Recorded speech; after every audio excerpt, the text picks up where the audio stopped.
Dhakuria Suruliya mini জুতে পশু পাখিদের জন্য ওআরএস এর ব্যবস্থা করা হয়েছে।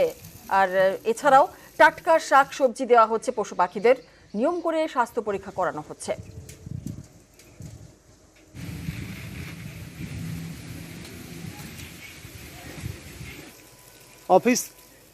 অফিস অ্যাসাইনমেন্ট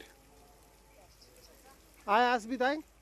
প্রচণ্ড রোদ্রে আমরা ওদের ফুড হ্যাবিটটা একটু চেঞ্জ করেছি অ্যাজ পার প্রেসক্রিপশনস। তাদের নর্মাল যে ফুডিং আছে তার থেকে একটু কম করতে হয়েছে, প্রায় হাফ মতন। আর একের দিন বাদ দিয়ে তাদের খাওয়ানো হচ্ছে।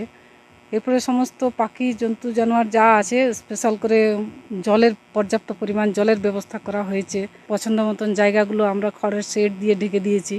হরিণের কেজে পুরো এগ্রোনেট শেড দিয়ে ছায়ার ব্যবস্থা করা হয়েছে। বাকি সব যার যেমন দরকার, আমাদের যে ডক্টরস ভিজিটিং সেটা এখন ডেলি করে দেওয়া হয়েছে। আমাদের এখানে সর্বপ্রথম দিনে 3 থেকে 4 বার ড্রিঙ্কিং ওয়াটারটা চেঞ্জ করা হচ্ছে, যাতে কোনো মতেই পশুদেরকে বা পাখিদেরকে কোনো মতেই গরম জল খাওয়ানো যাবে না। এবং ঠান্ডা জলের সাথে আমরা ওআরএস পাউডার নিয়মিত দেওয়া হচ্ছে।